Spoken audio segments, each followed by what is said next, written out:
Allô, François. Salut. Moi, juste ma sucre rouge. Tu l'arrêtes.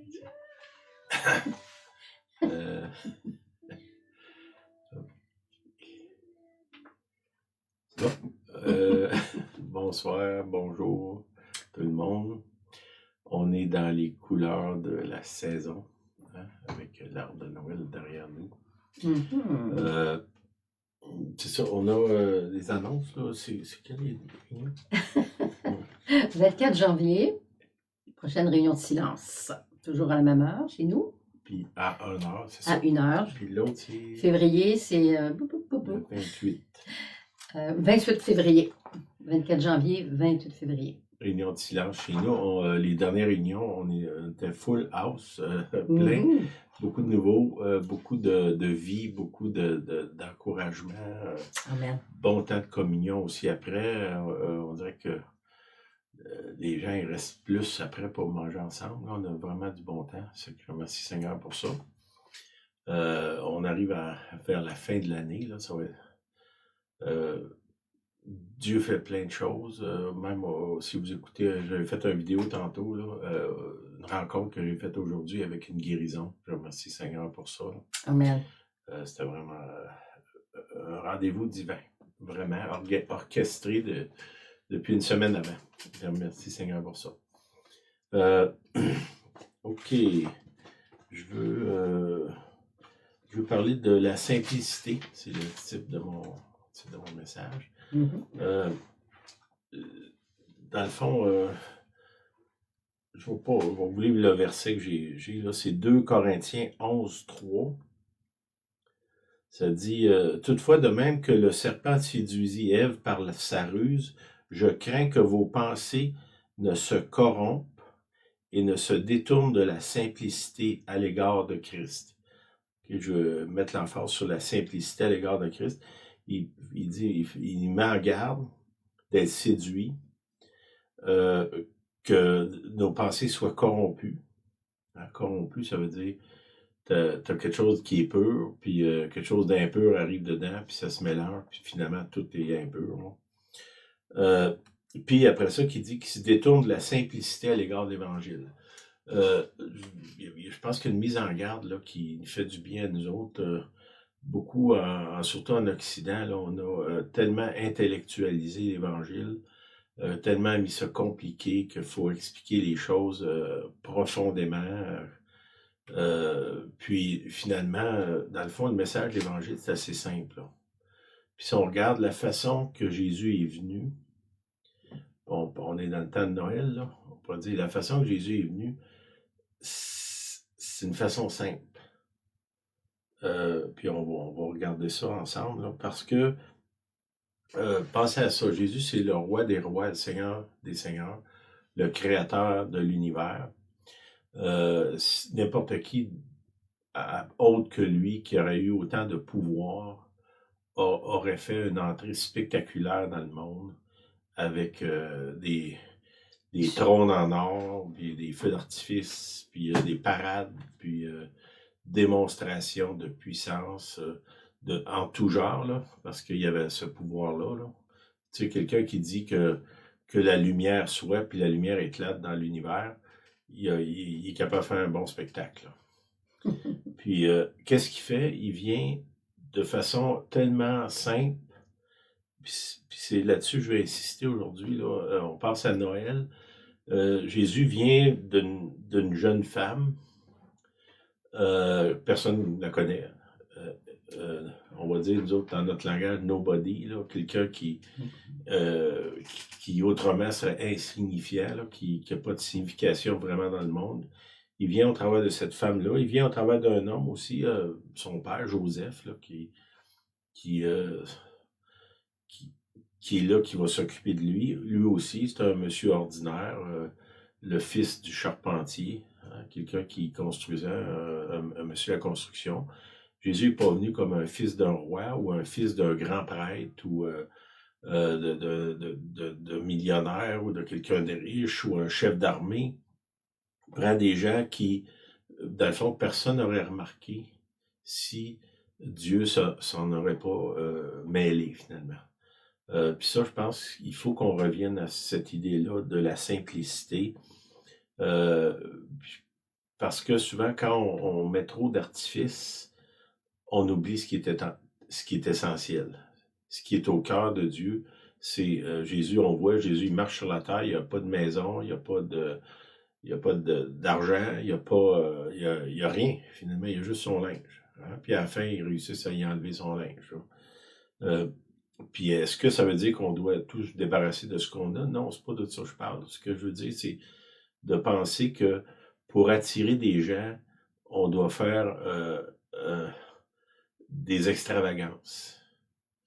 Puis souvent, les extravagances, ça finit que c'est simplement des extravagances.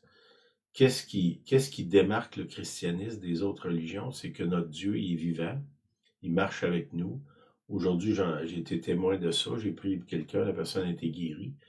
Pas d'artifice, pas rien, il n'y avait rien là, de spectaculaire, autrement que la simplicité de tendre la main puis prier pour une personne. Puis ça, je pense qu'il faut qu'on revienne à cette simplicité-là, marcher dans nos vies, dans la simplicité. Jésus, il est là, il choisit les 12. Encore là, il choisit des gens que probablement il n'y a pas une église qui a accepté comme dirigeant. Là. Mhm. Des gens simples, des gens communs. Étrangement, il n'y a aucun prêtre, ni chef d'armée, ni notable dans son équipe. Là, ça aussi, ça devrait nous parler, là. Puis est-ce que ça veut dire qu'il exclut les prêtres? Non, mais on dirait que Jésus se plaît dans ce qui est simple. Puis Dieu est comme ça aussi. Malgré sa grandeur, on voit, il choisit, dans l'Ancien Testament, il choisit des gens simples, des bergers, des nomades, des gens, il choisit des femmes stériles pour créer une nation. On dirait qu'il y a un plaisir comment je dirais, à offenser la pensée humaine par sa simplicité. Okay, dans Matthieu 1, dans le fond, c'est le récit de la naissance de Jésus. On voit les personnages, Marie, Joseph, qui sont là, qui c'est des gens simples, qui ont une expérience qu'ils ne peuvent pas expliquer. Hein, la fille qui dit, ben là, je suis enceinte, mais j'ai pas couché avec personne. C'est assez compliqué. Si je vais voir mon médecin avec une histoire comme ça, je vais peut-être me faire enfermer. Là. Puis si je vais voir mes voisins ou même des notables autour de moi, les gens n'accepteront pas ça. Puis souvent, comme je vous disais, mon expérience aujourd'hui, dans le fond, j'ai juste mis ma main sur quelqu'un, j'ai prié une prière de 15 mots, même pas.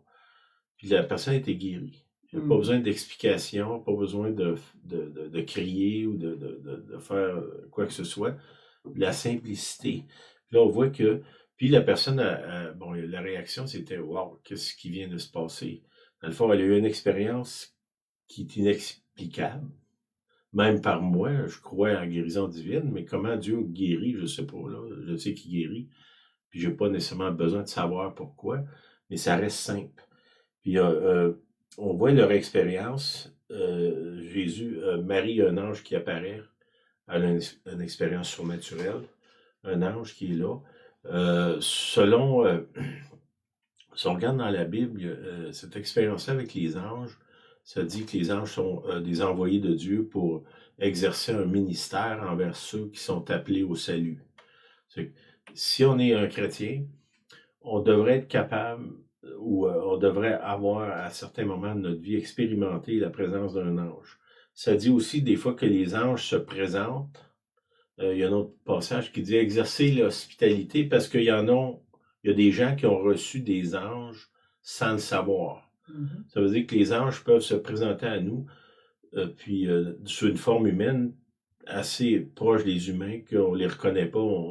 Souvent, c'est après qu'ils sont partis qu'on va reconnaître, on va dire hey, qu'est-ce qui s'est passé là? Cet humain-là était là, puis soudain il disparaît, ben ça peut être un ange. Puis je crois que si on veut évangéliser notre monde, je lisais un article aujourd'hui de quelqu'un qui disait, ben, dans le fond, les gens, particulièrement dans le monde francophone, puis encore plus au Québec, sont extrêmement fermés à toute forme de religion. Si on approche les gens avec la religion de Jésus, qui est une religion surnaturelle, on voit les anges là, on voit la provision de Dieu surnaturelle, on voit l'intervention de Dieu au quotidien, puis si nous, on commence à vivre dans ça, puis le voir, puis embrasser ce style de vie-là, que quand on est chrétien, on rentre dans une aventure avec Dieu qui nous conduit dans le surnaturel, par des prières, par des expériences, par des provisions, par des signes, des prodiges, c'est ça que ça dit dans la Bible. Il faut revenir, ça c'est la base de la religion chrétienne. Puis je dirais que c'est simple. Hein? Il parle de la simplicité à l'égard de l'Évangile. Jésus, il dit, je vous donne un message qui est pas croyable. Puis pour que les gens croient, je vous donne un pouvoir surnaturel pour que Jésus, il dit aux pharisiens, si vous ne croyez pas dans ce que je dis, au moins croyez dans les miracles que je fais. Là. Cette capacité-là du surnaturel, qui vient la plupart du temps par des prières, comment je dirais, ça doit revenir au centre de notre relation avec Dieu. Tu sais, oui, c'est bon de connaître la Bible par cœur, là, citer des versets, puis lancer ça à tout vent, là. Mais je peux vous dire, par expérience, que quand tu pries pour quelqu'un, puis il est guéri, ou qu'il y a une situation, on a prié pour quelqu'un cette semaine qui avait perdu une enveloppe d'argent, le lendemain, il l'a retrouvé.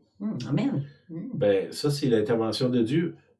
Ben, si on vit dans ça, on ne peut pas l'expliquer, un peu comme Marie essaie donc d'expliquer cette situation-là. Il y a un ange qui m'a apparu, il m'a dit que le Saint-Esprit viendrait sur moi, puis que je serai enceinte. Puis bon, ça, c'est des gens qui vivent à la campagne, qui ont des animaux, ils savent comment ça se conçoit, des bébés, là.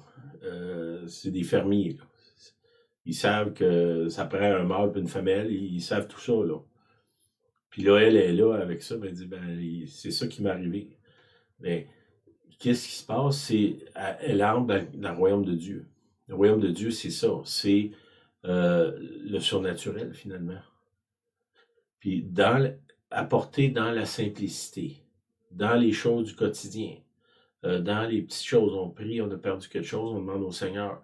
On a quelqu'un qu'on va voir, on ne sait pas comment l'approcher, on demande au Seigneur. On a une situation difficile, on demande au Seigneur.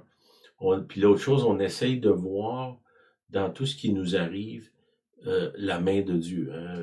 On lit quelqu'un du Moyen-Âge qui écrit beaucoup, là, puis la personne, elle disait, quand tu es croyant, que tu marches avec Dieu, tout ce qui t'arrive, ça vient de Dieu, sauf le péché. Ça veut dire que même quand tu as une chose qui t'arrive qui est négative, qui semble être une perte, si tu rouvres tes yeux, la plupart du temps, ça t'amène à quelque part, mais il faut ouvrir nos yeux puis arrêter comment je dirais, d'être centré sur nous-mêmes et de plutôt de regarder au Seigneur. Ça, c'est ce que Dieu veut qu'on fasse. C'est pas ça souvent qu'on fait.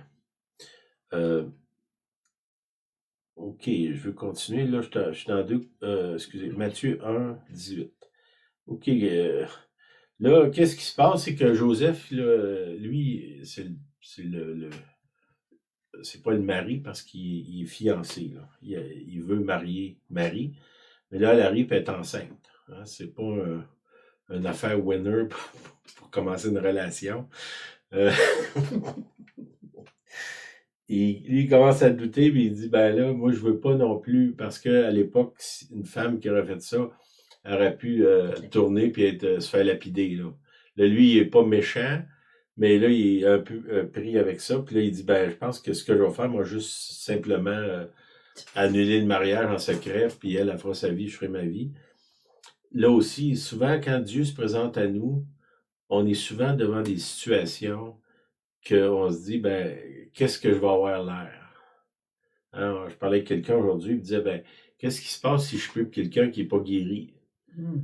Ben, la guérison, ça ne m'appartient pas, là, ça appartient au Seigneur. Ce qu'il me demande, moi, c'est de prier.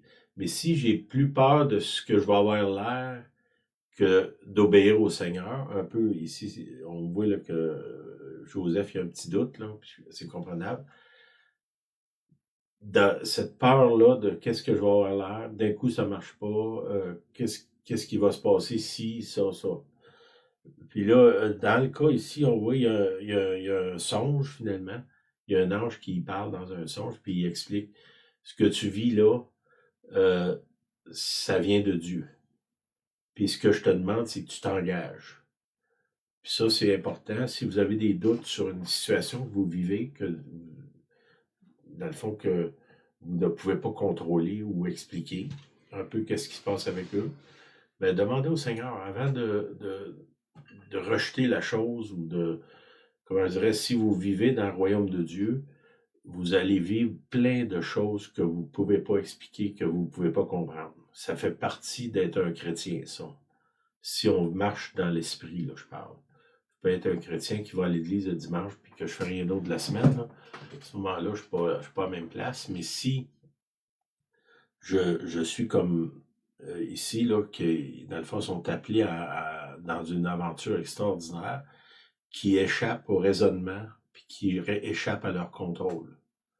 Puis ça, si on veut marcher avec Dieu, il faut être capable de se positionner dans cette place-là, de dire, ben Seigneur, je ne sais pas ce qui se passe, j'ai peur, j'ai pas de contrôle, j'ai pas de ressources, je suis débordé par la situation, mais je te fais confiance. Puis si on ose faire ça, bon, on entre dans le surnaturel, la vie chrétienne, finalement, là, ce à quoi Jésus nous a appelés. À ce moment-là, il y a un ange qui lui parle, puis il lui dit, ben, inquiète-toi pas, tout ce qui se passe là, ça vient de moi. Bon, puis là, ben, lui, comme je vous dis, il a peur du coût social de ça. Hein? Le gars qui marie une femme enceinte, il risque de se faire ridiculiser par tout le monde autour.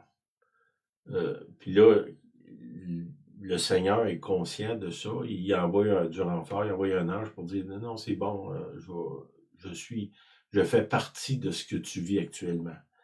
Puis ça, si on parle de Marie-Joseph, peut-être qu'on n'aura pas d'expérience aussi profonde que ça dans notre vie, mais moi, je peux vous garantir, si vous voulez marcher avec Dieu, vous allez avoir des situations où vous êtes un peu comme eux, qui t'arrive quelque chose, tu ne comprends pas ce qui se passe. Puis le Seigneur dit, continue à marcher, continue à avancer, vas-y quand même, avance. Puis là, c'est ça, marcher par la foi, là. Si comment je dirais ça, on comprend tout, puis on explique tout, on n'a pas besoin de la foi. La foi, c'est croire sans voir. Seigneur, je crois que tu es dans ce que je parle, dans ce qui se passe, mais je comprends pas. J'ai peur. J'ai peur à ma réputation. Euh, puis, qu'est-ce que je vais avoir l'air? Toutes ces choses-là. OK? L'ange lui explique, ça c'est au verset entre 20 et 23, l'ange lui explique qu'est-ce qui se passe finalement, puis il demande de s'engager. Puis ce qui est intéressant, au verset 24, ça dit, Joseph s'étant réveillé, il y a le rêve à partir du verset 20 à 23, l'ange explique la situation, il demande finalement de s'engager. Il dit quoi faire aussi. Puis ça dit au verset 24, Joseph s'étant réveillé, fit ce que l'ange du Seigneur lui avait ordonné. Puis il a pris sa femme avec lui. Ça, c'est une autre chose. Des fois, on demande au Seigneur des directions.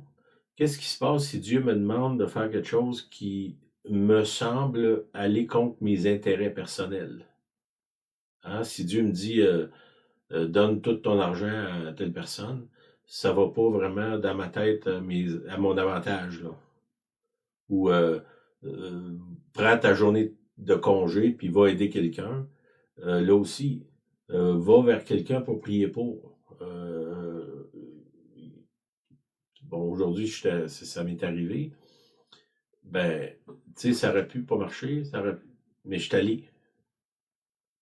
Je suis allé, puis le Seigneur, il a honoré ça, là, je vous remercie pour ça. Amen. Mais c'est que lui, il cherche une direction, il reçoit une réponse qui va pas selon ce que lui veut, mais il obéit quand même. Puis ça, c'est là souvent que les chrétiens vont faillir, finalement. Ils vivent une situation, tu pries, puis la réponse, c'est pas ce que tu veux entendre. Puis moi, on l'a vu avec le ministère prophétique, les gens qui font le tour de tout le monde jusqu'à temps que quelqu'un leur dise ce qu'ils veulent entendre. Il y en a 10 qui m'ont dit de pas y aller, il y en a un qui m'a dit d'y aller, je vais prendre lui qui m'a dit d'y aller parce que c'est ça que moi je veux faire. Faites attention à ça, de chercher un signe qui appuie votre volonté, pas nécessairement celle-là du Seigneur. Puis ici, bon, on voit que Joseph, il a reçu la révélation, il obéit, il embarque dans cette histoire-là, comme je vous dis, qui n'est pas nécessairement facile, là, qui, j'ai envie de dire, humiliante. Hein? Je pense que si on serait là, c'est ça qu'on vivrait. Ça continue. Il y a d'autres personnages là, qui apparaissent soudainement. Jésus étant né à Bethléem en Judée, ça c'est au verset, chapitre 2, verset 1, excusez. Je suis dans Matthieu. Jésus étant né à Bethléem en Judée au temps du roi Hérode. Voici des mages d'Orient arrivent. Là aussi, étrangement, les mages, c'est des magiciens, hein, on dirait des gens dans l'occulte, qui, eux, ont vu ça venir avant tout le monde. Hein, j'ai envie de dire avant Marie, même avant Joseph. Là. Parce qu'ils sont partis de loin, puis c'est pas une époque où les gens se promènent en avion, là, ils se promènent en chameau ou à pied, là, probablement en chameau, selon ce qu'on voit dans les crèches. Il y a des chameaux. Mais ouais, on ne sait pas. Là. Bon, c'est sûr que c'est des rois aussi. Là. Ces gens-là voient l'opportunité, voient la main de Dieu quand les gens qui sont des croyants, ou qui professent être croyants, ne la voient pas. Hein? C'est quand même bizarre. Là. Puis le roi Hérode, bon, lui, dans le fond, lui, il entend dire qu'il y a un nouveau roi qui vient de naître. C'est pas une bonne nouvelle pour lui, là. Fait qu'au lieu de chercher Dieu, il cherche ses propres intérêts. Puis j'ai envie de dire que en moi, je pense que je vous l'ai déjà dit, moi, quand je lis la Bible, je m'approprie les personnages. Hein? Dans moi, il y a Marie, il y a Joseph, il y a les mages, il y a Hérode, il y a les pharisiens, ils sont tous là dans moi. Puis la question est, comment vas-tu réagir à ce que je suis en train de faire avec toi? Vas-tu réagir comme Marie, comme Joseph, comme les rois mages, comme Hérode, comme les pharisiens? C'est quoi tu vas faire? Parce que tous ces personnages-là, j'ai envie de dire, sont comme à l'intérieur de nous autres. Puis les réponses qu'ils donnent au message de Dieu, c'est une des réponses qu'on va faire, là, chacun de nous. Puis ils viennent vers Hérode, puis ils disent, il est où le roi des Juifs qui vient de naître? Pas, comme je vous dis, pas une bonne nouvelle pour Hérode. Les autres, ils disent, on a vu son étoile en Orient. Ils sont guidés, il y a quelque chose de surnaturel qui les guide vers Jésus, finalement. Ça, c'est une autre chose. Je pense qu'il y a une croissance. Il y a des gens qui s'en viennent dans l'Église qui sont pas nécessairement, j'ai envie de dire, nos premiers choix, là. Des gens qui sont profondément dans l'occulte comme eux, qui viennent vers Jésus, qui voient même Jésus avant même les gens religieux là, de l'époque. L'autre chose au verset 3, c'est quelque chose que Julien soulève souvent. Là. Ça dit, le roi Hérode, ayant appris cela, fut troublé et toute Jérusalem avec lui. toute la ville de Jérusalem, ils ont entendu, ils ont dit, ben, les rois mages, ils ont vu dans le ciel, ils ont eu des visions surnaturelles, ils ont eu quelque chose.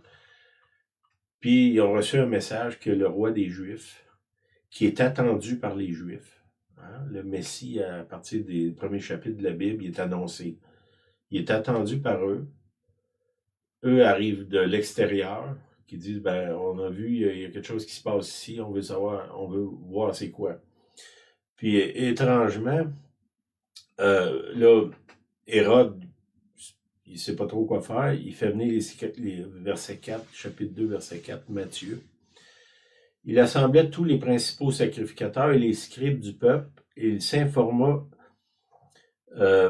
auprès d'eux où devait naître le Christ. Hein? Les autres ont dit, ben, à Bethléem. Ils savaient, c'était prophétisé d'avance. Ils dirent à Bethléem, au verset 5, en Judée, car voici ce qui a été écrit par le prophète. C'est ça. Mais je vais revenir avant ça.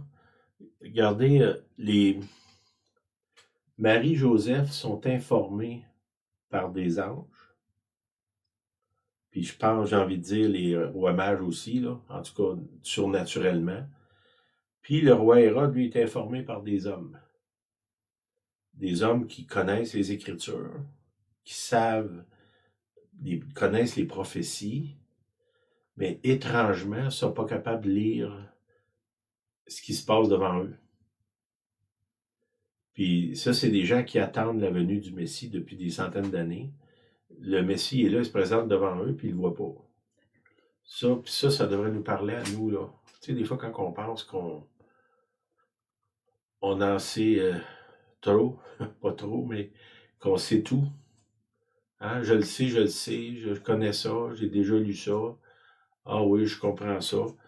Cette attitude-là, qu'est-ce qui se passe si Jésus vient se présenter à nous un peu de façon bizarre, comme il a fait avec Marie, là? Est-ce qu'on va le recevoir ou on va rester dans nos doctrines? Mm-hmm. Puis là, ce qu'ils disent au verset 6, chapitre 2, verset 6, « Et toi, c'est une prophétie, toi, Bethléem, terre de Juda, tu n'es certes pas la moindre d'entre les principales villes de Juda, car de toi sortira un chef qui paîtra Israël, mon peuple. » Ça, c'est la grosse prophétie qui dit ça, c'est le Messie qui est là. Puis étrangement, il n'y a aucune mention dans ça, puis ni c'est dans Luc. Oui, dans Luc, il y a une autre version de l'histoire de la Nativité. Aucun des chefs religieux est mentionné qui est allé voir. Ça, c'est troublant, là. Qu'est-ce qui se passe si j'entends dire que Dieu est en train de bouger en quelque part, mais il ne bouge pas comme moi je m'attends? Est-ce que je vais combattre ça? Ou je vais être indifférent? J'aurais même pas la curiosité d'aller voir qu'est-ce qui se passe. Tu sais, comme ça dit, toute Jérusalem a été troublée, mais pas assez troublée pour aller voir. Quand même. J'espère que Dieu va nous troubler assez pour nous faire bouger, là. Et que si on est simplement troublé par ce qui se passe, qu'on entend dire, il y a un réveil à telle place, puis on conteste ça, puis tout ça, ben, ouais, on l'a vu déjà, nous autres. Verset 7. Hérode fait appeler les mages en secret. Lui, c'est le roi, pourquoi il n'a pas envoyé quelqu'un voir, là? Il demande, puis il leur demande qu'est-ce que vous avez vu? Puis il les a envoyés à Bethléem. Ça, c'est au verset 8. Il va descendre plus bas. Ils sont allés vers l'étoile, ils ont été guidés de façon surnaturelle. Dans nos vies, si vous marchez avec Dieu, vous allez voir par des événements, Dieu va vous emmener dans un endroit. J'ai témoigné aujourd'hui, là, j'ai eu un accrochage sur mon auto, ça m'a emmené chez quelqu'un qui répare les autos, puis ça m'a permis de prier pour quelqu'un qui était là. Là, quand j'étais là, je me suis rendu compte, l'accrochage, c'était l'excuse pour que je me retrouve là. Dieu, il avait comme orchestré ça. Puis d'autres fois, c'est, je sais pas, vous tombez en panne ou vous arrêtez pour aider quelqu'un en panne ou vous allez, je suis supposé d'aller au Rona, puis je me retrouve au Canac Marquis, puis là, il y a quelqu'un qui est là, qu'on se croise au bout d'une allée. Ça, c'est arrivé. Hein? Julien est témoin de ça. C'est arrivé l'été passé. À la dernière minute, j'ai changé de magasin, puis je me suis retrouvé devant quelqu'un qu'on avait de quoi à parler, là, finalement. D'être attentif aux changements, aux événements, puis s'assurer, est-ce que Seigneur, tu es en train de me guider en quelque part? Là? Je vous encourage à le faire, ça. Les rois mages arrivent là, puis ils voient l'enfant, ils voient Jésus. Puis qu'est-ce qu'ils font? Ils se prosternent, puis ils adorent. Ça, c'est des rois, des gens, des sages, là, c'est des magiciens, des mages qui qu'est-ce qu'ils voient? Ils voient un bébé, puis ils se mettent à genoux devant. Là. Qu'est-ce qui s'est passé pour qu'ils voient dans ce bébé-là le sauveur du monde ou le roi des rois? Là. Il y a quelque chose qui s'est passé parce que, on pourrait dire, la réalité, est-ce qu'ils sont arrivés quand Jésus était dans la mangeoire? Pas sûr, peut-être après. Mais on sait que c'est des gens de grande humilité. Là. Ces gens-là, ils ne vivaient pas d'un palais, s'ils vivaient d'une maison, c'était probablement la plus simple expression. Les rois, au lieu d'aller dans le palais d'Hérode, ils s'en vont dans une place reculée à Bethléem, une place de pauvres, j'ai envie de dire. Puis ils vont se prosterner devant cet enfant-là qui n'a rien pour attirer les regards, hein, la prophétie de Ésaïe. Là. Ils ont vu quelque chose que les autres n'ont pas vu. Puis ça, moi, je prie que moi, Julienne, que vous ayez les yeux comme les rois mages, de voir ce que les autres ne voient pas. Tu sais, on cherche des dons de prophétie, tout ça, là.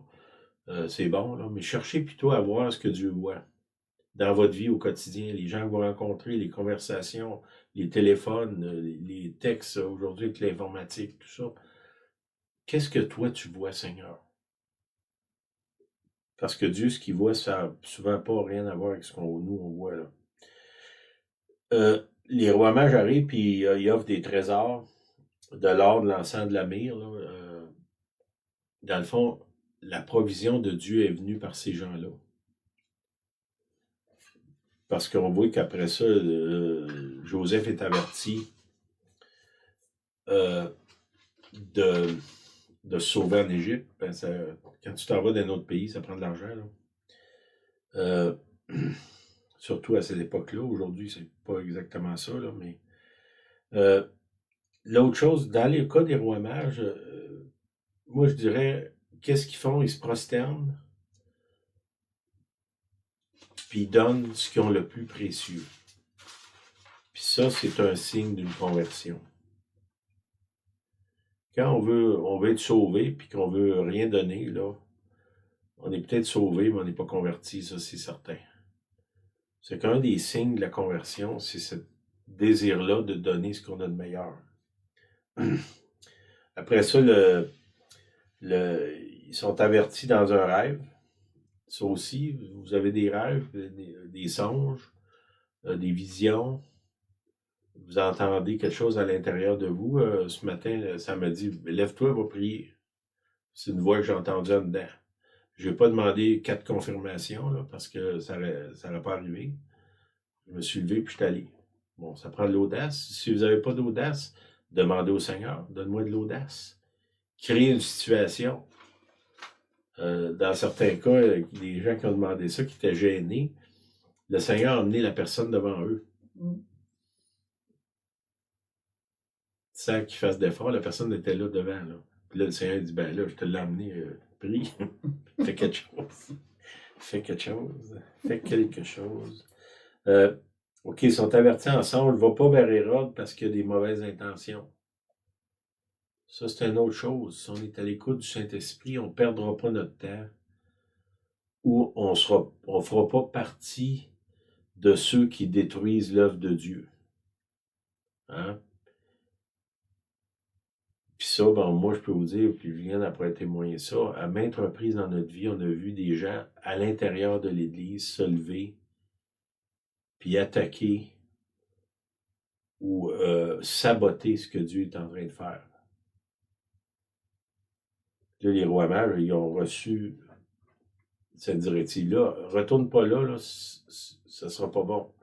Là, on sait que Hérode, quand il a su que les rois mages étaient sauvés ils ont pris un autre chemin, on va dire, il était très fâché, puis c'est là qu'il a fait tuer des enfants à Bethléem, mais Marie, Joseph, était déjà parti à ce moment-là. Puis là, encore là, Joseph, le Seigneur, il a dit, ben, lève-toi, puis va-t'en. Puis vous comprenez que s'il aurait traîné là, Jésus serait mort. Vous pouvez dire, ouais, mais Dieu aurait intervenu. J'ai vu dans ma vie beaucoup de choses que Dieu voulait faire qui ont été avortées parce que les gens ne voulaient pas obéir. À maintes reprises. Le Seigneur demande à quelqu'un de faire quelque chose, puis il ne le fait pas, ou il demande d'aller aider un autre, il ne le fait pas, de donner de l'argent, il ne le fait pas. Puis ça fait qu'il y a beaucoup de choses que Dieu veut faire, qui s'est reporté. Hein? Jésus il dit à Jérusalem, jusqu'à quand? Hein? Jusqu'à quand? Oui, ça, il dit ça aux disciples, jusqu'à quand vous supporterai-je? Mais, tu sais, Jérusalem, Jérusalem, pourquoi dans le fond, tant de fois j'ai voulu te visiter, puis tu l'as pas voulu. Qu'est-ce qui s'est passé? Dieu voulait les visiter, puis les autres ils ont dit non, merci. On veut d'autres choses, on veut aller ailleurs. C'est que oui, on peut reporter, saboter ce que Dieu est en train de faire. C'est que soyons pas de ces gens-là, soyons attentifs et à l'écoute. L'autre chose qui me parlait dans ça, c'est que Jésus, c'est le roi des Juifs. Puis là, il se sauve en Égypte. Bon, il est bébé, je comprends. Mais ça, c'est une autre chose que j'ai remarqué souvent.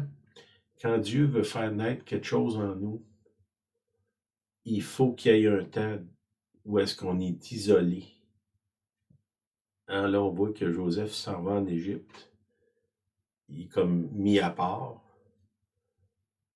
Puis Jésus revient à Jérusalem, en tout cas, la fois d'après qu'on entend parler de Jésus, il y a 12 ans. C'est combien de temps que Joseph a été en Égypte, je ne sais pas, quelques années peut-être. Là. Ça a permis à Jésus de croître. Okay? Puis si je fais une analogie avec ça, de quand j'accepte Jésus dans ma vie, comme Marie, hein, le Saint-Esprit vient sur toi, puis Jésus naît en toi. Ça, c'est symbolique de la conversion. J'accepte le Seigneur, ça dit qu'il va venir vivre en moi. Vous recevrez le Saint-Esprit survenant sur vous. Hein? Le même Saint-Esprit qui vient sur Marie, qui crée Jésus en elle, le Jésus physique, ce même Saint-Esprit-là vient en moi, puis il crée le Jésus spirituel. Puis dans le cas ici, il vient de naître. Il vient de naître en moi, comme j'accepte le Seigneur. Ben, comme Marie, qui est enceinte, dans le fond, elle doit limiter ce qu'elle peut faire pour que Jésus puisse se développer en elle. Puis trop souvent, on ne laisse pas la présence de Dieu se développer en nous, puis on devient des chrétiens superficiels qui n'ont pas de substance. Je ne sais pas si c'est bien dit ça, là, mais en tout cas, c'est correct. Je pense que vous comprenez ce que je veux dire. Au verset 14, Joseph s'est retiré en Égypte. Puis ça, je vous encourage, si vous amenez des gens au Seigneur, laissez le temps à Jésus de se former en eux. Nous, en Occident, on faut faire. Là. Jésus, lui, est dans être. Hein? devenir semblable à lui. Ça, c'est une transformation intérieure qui doit se faire. Puis si on ne travaille pas là, mais on demeure en surface. Puis ça, je pense que le Seigneur, il veut qu'on prenne de la profondeur. OK. Avais-tu quelque chose que tu voulais rajouter? Juste un petit coup. Sans le savoir, là, mais ce matin, j'avais comme écrit quelques petites notes sur Noël, moi aussi. Puis mon mari ne sait pas, là. Mais ce sont à peu près les mêmes versets, ce qui est assez étonnant. Hein? Donc, je vais juste partager un peu ce que j'avais écrit ce matin. Bon, Noël, la naissance du Christ, hein, on sait qu'on va vous souhaiter joyeux Noël, les rassemblements, c'est extraordinaire et c'est très, très beau. Par contre, moi, ce que je retenais du message de Sylvain, comme moi, ce que j'ai écrit, il y a 3 réactions à la naissance miraculeuse. Si Jésus naît en nous, on est nouvellement sauvés, on a reçu Jésus-Christ. 3 réactions.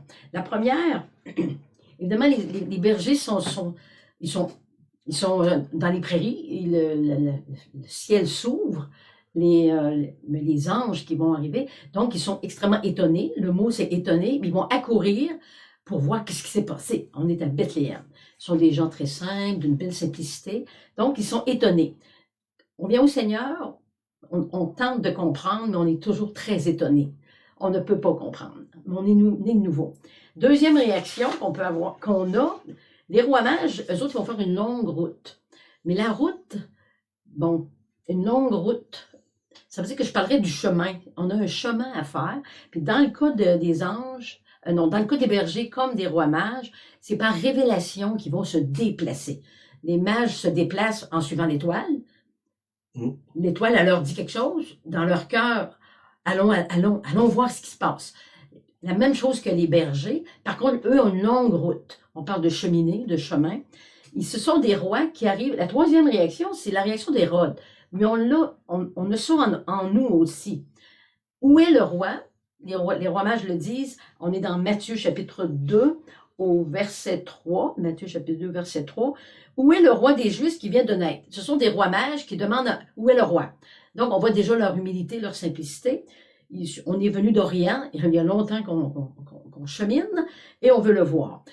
Ma question, c'était, ils ont une révélation par l'étoile, mais l'étoile ne les conduit pas à Bethléem, ils vont arrêter à Jérusalem. C'est une demi-révélation, je ne sais pas. Par contre, on sait que Hérode, au verset 3, Hérode, lui, il est troublé, et tout Jérusalem avec eux.